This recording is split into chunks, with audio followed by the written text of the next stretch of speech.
تو ایک دفعہ آئے آپ صلی اللہ علیہ وسلم کی خدمت میں کہ میں نے اسے اتنا قرض دینا ہے، آپ مجھے اجازت دیجئے، میں باہر جاؤں گا کہیں مزدوری کے لیے صبح، اور مزدوری کر کے لاؤں گا اور واپس اسے قرض چکاؤں گا، ورنہ وہ مجھے تنگ کرتا ہے۔ سیدنا بلال رضی اللہ تعالیٰ عنہ ابھی تیار ہو رہے تھے، باہر جانے کا ارادہ فرما رہے تھے کہ ایک آدمی بلانے کے لیے آیا کہ یا بلال دوڑ کر آ۔ اس نے کہا کیا بات ہے؟ فرمایا آپ کو رسول کریم صلی اللہ علیہ وسلم بلا رہے ہیں۔ فوراً حاضر ہوا تو دیکھا کہ 4 اونٹ سامان سے لدے ہوئے حضور علیہ الصلوۃ والسلام کے ہاں بیٹھے تھے۔ میں اجازت لے کر اندر داخل ہوا، سرکار دو عالم صلی اللہ علیہ وسلم نے فرمایا مسرت میں، فرمایا کہ اے بلال مبارک ہو، اللہ نے آپ کے پاس آپ کا قرضہ اتارنے کے لیے سامان بھیج دیا ہے۔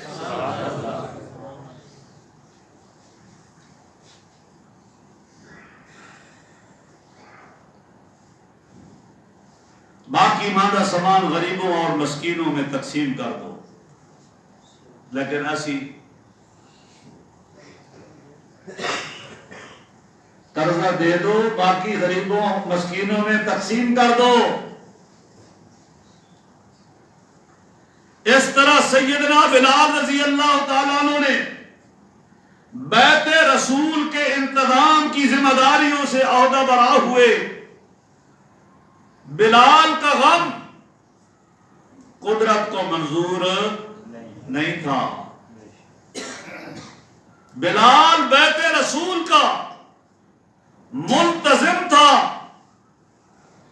خدا رسول کی عظمت کا محافظ تھا۔ یوں ہی بلال غمگین ہوا، خدا نے اس غم کو دور کر دیا، اپنے خزانے سے بلال رضی اللہ تعالی عنہ کے لیے رحمت کا سامان مہیا کر دیا۔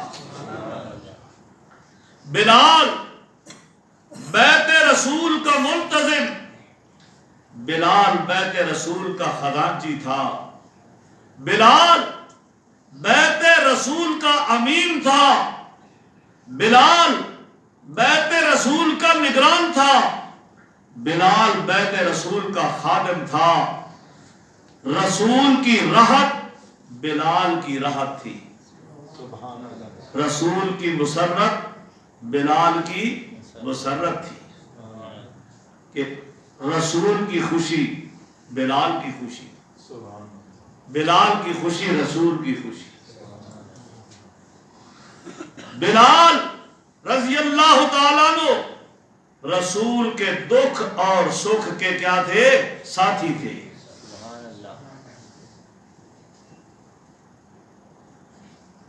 اسلام کے شاعر میں اذان کی بہت عظمت ہے، یہ کوئی نہیں، لیکن ہے صحابہ کے نزدیک، ساڑھے نزدیک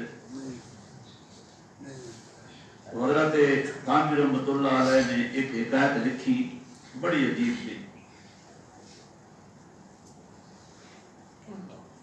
ایک حکایت لکھی نے، ایک مؤذن سی خادم، ادھر کھانا جانا سی کسی گھروں، اس وقت دے زمانے دی گل ہے۔ ایک دن نا ایک پیالے دے وچ کھیر پا کے نا تے لے گیا ایک بچہ دین واسطے کہ چلو مؤذن نو دے کے آؤ۔ اس پوچھا بھائی آج ایک کھیر کس طرح لے آیا؟ اس آخا اصل گل ہے اس کو تھوڑا جہا بلی کھا گئی سی تے او جٹھا میں تھوڑے واسطے لے آتا۔ اور کوئی مؤذن جی سی میرے جہاں کوئی آکڑا ہویا کبڑی، اس نے جو وگائی نہ چپ کے تو پھر دی گئی پلیٹ ہی ٹوٹ گئی تے کھیر ہی گئی۔ اس وجہ میں نے تھی آتے ہو کہ بعد وقت تھی غصہ کرتے ہو، غصہ تو کر کام ہے کہ میں نے تہاڈی حالت ویکھ کے دکھ لگتا. اصل گل یہ ہے کہ تسی صبر نہیں رہے کہ آج 30 سال ہو گئے تہاڈے نال کپ دیا، لیکن تہاڈی حالت اتھے دی اتھی ہے. ہن وہ دوسری مثال میں نہیں دیتا کہ پھر آکھو کہ وہ مثال ہم تو دے چھڈی کہ تہاڈی حالت اتھے دی اتھے. جس لے او پلیٹ ٹوٹی تو او بچہ رون لگ گیا. کیا ایک تو میرے بلی کا جھوٹا کھلاندا سی، دوسرا تو روندا پیا. اس نے کہا بھائی میں اس گل تو نہیں رو رہا، میں تو اس تو رو رہا کہ اے جیڑی پرات سی اے میرے دادے دی پیشاب والی سی. اے ساڈی قدر ہے تہاڈے نزدیک ہے، اے حالت ہے ساڈی اسلام دے. تھم بنے بیٹھے ہیں، اگر یہ قدر نہ ہو رہا تو پھر اذان سن کے تو مسجد پہنچو.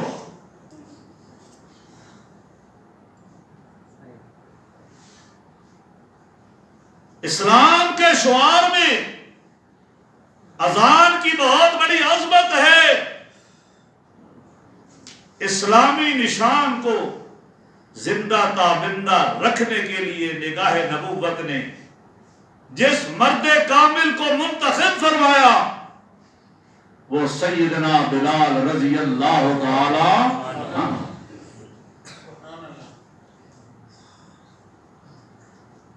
آپ کی آواز میں بلا کا سوز تھا. آواز اس قدر بلند تھی کہ پورا مدینہ آپ کی اذان سے گونج اٹھتا. اس وقت یہ سپیکر وغیرہ کوئی نہیں تھا. یہ خدا کا دین تھا کہ اپنے محبوب کو ایسا مؤذن دیا جس کی آواز سے مکہ بھی گونجتا اور مدینہ بھی. یہ عمر اس احد کا تھا نتیجہ کہ پکارنے کا جس نے مکہ کی زمین اس نعروں سے توحید کی مٹھاس سے لبریز کر دی تھی. آج فیصلہ ہو گیا کہ جس مسجد کا امام خطیب کملی والا ہوگا اس مسجد کا مؤذن حبشے کا کالا بلال ہوگا.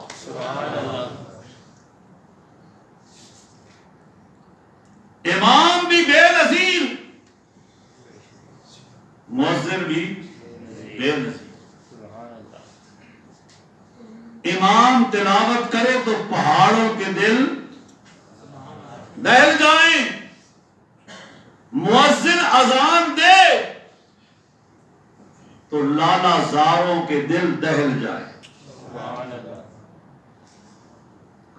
عمر بر سرکار دو عالم صلی اللہ علیہ وسلم کے سامنے سیدنا بلال حبشی رضی اللہ تعالیٰ عنہ نے اذان دی.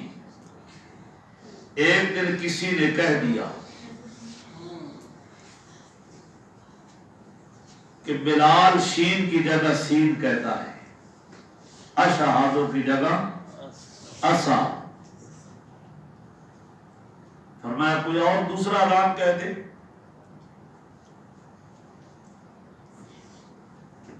بلال نے سپریم کورٹ میں اپیل کر دی. بلال نے رب کا دروازہ کھڑکڑایا کہ اللہ اگر یہ زبان پہ نقلت آئی ہے تو تیرے توحید کی وجہ سے آئی ہے، تیری عظمت کی وجہ سے آئی ہے، تیرے نام کو بلند کرنے کی وجہ سے آئی ہے، یا پھر اذان کو بدل یا میری زبان کو بدل. ایسا کدے میں اپیل کی تھی. ایسے مولوی جی دعا کرائے جی اصل نہیں آتی کوئی ہے تو سارا کچھ بشکا دو بس. حالانکہ اللہ کے رسول صلی اللہ علیہ وسلم دعا نہیں فرما سکتے تھے. حضرت بلال ان کو نہیں کہہ سکتے تھے یا رسول اللہ میری زبان کو ٹھیک کر دیو.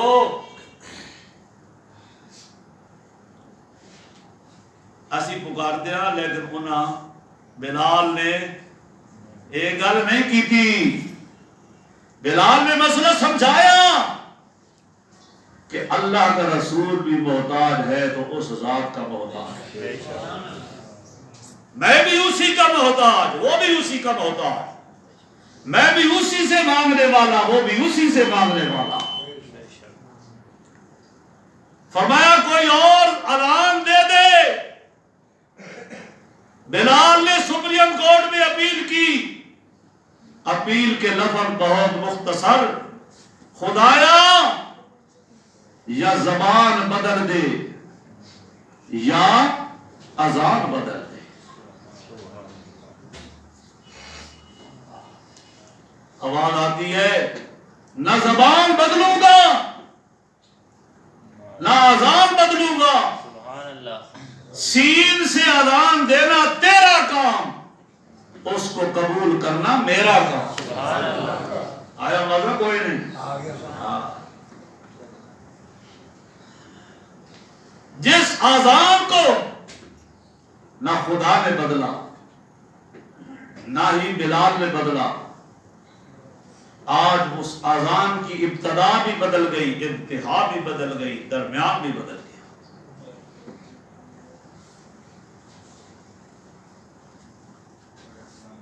اذان کا پتہ اور نشان ہی نہ رہا. فرمایا کہ حضرت بلال ہی کو اذان دینے کے لیے کہا جائے کیونکہ ان کی اذان سے عرش اعظم والا خوش ہوتا ہے. اقبال کہتے ہیں بس آخری شعر سنا کے ہوں بس کرنا تو ستاگنا تسی ماشاءاللہ آج دردی ہو اس واسطے. پھر آخر تے اعتراض بھی تو آڈا ہونا واپس صاحب ٹائم تا ہے کو جی ہم کا دیکھ نہیں جاتے پتہ نہیں. اذان ازل سے تیرے عشق کا ترانہ رہی نماز اس کے نظارے کا ایک بہانہ رہی. خوش وہ وقت کہ یثرب مقام تھا تیرا خوشا وہ روز کی دیدار عام تھا تیرا.